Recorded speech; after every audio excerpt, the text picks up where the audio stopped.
Olá, hoje nós vamos falar então sobre a empresa e a produção, né? Como nós sabemos, as empresas, né, fazem bens e prestam serviços, né, para toda a sociedade. Como nós vimos anteriormente, né, as empresas são aquelas que fornecem esses bens ou que prestam os serviços, e nós, consumidores, somos aqueles que adquirimos, né, esses bens ou a prestação do serviço. O que as empresas produzem, né, na realidade, a intenção delas é também satisfazer as suas necessidades. E para isso, então, que ela ingressa, né, nesse processo produtivo. E o objetivo que ela tem principal seria obter lucro, né? Dificilmente alguém vai entrar em alguma atividade, né, vai fazer algum investimento que não busque, né, através daquele investimento, algum retorno, né? E é assim, então, que as empresas operam. O objetivo delas, princípio, seria, então, a obtenção de lucro, né? E também a questão do lucro, né, é um conceito matemático, né, que a gente tem, que pode ser calculado através de uma fórmula. O lucro significa, então, tudo aquilo que as empresas recebem, né, tudo aquilo que ingressa em termos monetários pela venda dos produtos ou pela prestação dos serviços, né, e, de outro lado, descontando aquilo, né, que a empresa gasta, aquilo que a empresa despende para produzir esses bens e produzir esses serviços, né? Então, assim, é possível, né, que se calcule o quanto, né, de lucro as empresas estão tendo. Também, com relação à questão do lucro, o lucro pode assumir algumas posições, né? Porque o lucro seria, matematicamente, a soma das receitas, descontando-se os custos, né, daquilo que nós acabamos de falar agora há pouco. As receitas, então, seriam essas provenientes da venda dos bens, e os custos, aquilo que se gasta, né, para produzir. Então, o lucro pode assumir algumas posições. A primeira delas seria que a receita, né, os ingressos que a gente tem na empresa, são maiores do que os custos, né? E aí, portanto, nós teremos o chamado lucro positivo, né? E o lucro é maior que zero. No entanto, pode ser que as receitas sejam menores do que os custos, né? O que normalmente acontece em muitos momentos, e principalmente no início, né, da empresa, acontece isso. E aí, a receita sendo menor do que os custos, nós vamos ter um lucro negativo, né? Um lucro negativo menor que zero. E uma outra posição também que é comum, né, de acontecer, é quando há um perfeito equilíbrio entre as receitas e os custos. Ou seja, os custos são iguais às receitas e, portanto, deriva daí que o lucro é zero, né? É uma das posições, eu diria assim, menos pior do que aquela de nós termos o chamado lucro negativo, né? Também se fala, né, popularmente, que o lucro negativo é conhecido como prejuízo, né? Mas do ponto de vista econômico e contábil, o lucro é conhecido também como lucro negativo, né? Essa seria a forma mais correta de se usar. Como é que se obtém as receitas, né? As empresas, então, elas produzem esses bens, quaisquer que sejam, ou fazem a prestação de serviços também, qualquer tipo de serviço, né? E estipulam um preço, né, por essa prestação ou pela venda do bem. Então, nós teremos o preço, e para obtermos a receita, nós vamos multiplicar o preço vezes a quantidade, né, de mercadorias que foram vendidas ou de serviços que foram prestados, né?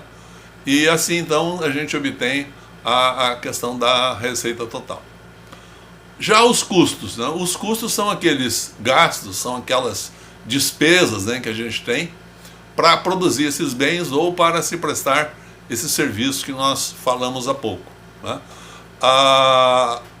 Esse cálculo, né, ele é feito somando-se os custos que são chamados custos fixos, que as empresas possuem, somando os custos variáveis, né? Os custos fixos são aqueles que, mesmo que a empresa não produza nada, ele já existe, né? Como nós temos o aluguel, né? Você não está produzindo nada, mas tem aluguel. Você tem os funcionários, né? Tem os colaboradores. Não entrou ninguém na atividade, você está pagando, né? Então são alguns dos exemplos que a gente tem referente aos custos fixos. Os custos fixos, eles são independentes da produção. Ou seja, se você não produzir nada, ele já existe, né? E você tem que pagar. E de outro lado, nós temos os chamados custos variáveis. Esses custos variáveis são aqueles custos que aumentam ou diminuem à medida que você coloque mais produtos no mercado, ou seja, que você venda mais produtos no mercado, ou que você venda mais a prestação de serviços, né? Então, dessa forma, nós teremos a questão da soma entre o custo fixo e o custo variável, produzindo, então, os chamados custos totais, né?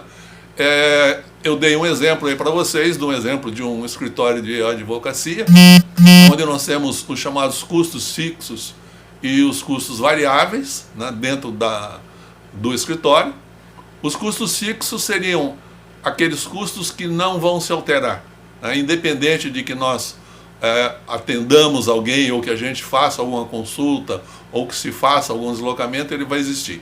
Como é o caso do aluguel, é o caso que eu disse também dos colaboradores, né? É o caso da energia. Veja que você, quando entra no escritório, você liga a energia. Então, se você atender 1, 2 ou 1.000, a energia vai continuar sendo paga do mesmo jeito. Não é o significado de que a energia vai subir. O que a gente quer dizer é que a energia e que a água gasta no escritório não está ligada com o atendimento de clientes, né? E de outro lado, os custos que são chamados custos variáveis, né? Os custos variáveis, por exemplo, num escritório de advocacia, seria os combustíveis, né, que a gente vai utilizar, o veículo para poder se deslocar, fazer um atendimento, né, na penitenciária, ou se deslocar até o fórum, ter uma audiência, enfim, são gastos desses relativos ao combustíveis, né? Os próprios tributos, né, que a gente tem que pagar. Quanto mais cliente você tiver, você vai pagar mais. É natural que, se você tiver pouco cliente, você não tem, né, tanto gasto, porque os tributos a serem recolhidos seriam, então, menores, né? E também nós demonstramos aí em gráfico, né, a questão da relação entre o custo e a receita. O custo fixo, né, ele é representado por aquele espaçozinho lá na ordenada, acima das coordenadas 0, 0, né? Por quê? A curva de custo fixo não começa nessa coordenada 0, 0, porque ele existe independente de que a gente produza qualquer coisa. Já a receita, né, vocês podem observar no gráfico, que ela se inicia a partir do ponto 0, 0, ou seja, das coordenadas 0, 0. Inicialmente, a curva de custos ela é superior à curva de receitas, né, até que se atinja o ponto de equilíbrio. O ponto de equilíbrio é o momento no qual a receita total se iguala ao custo total, ou seja, não tem lucro positivo nem lucro negativo.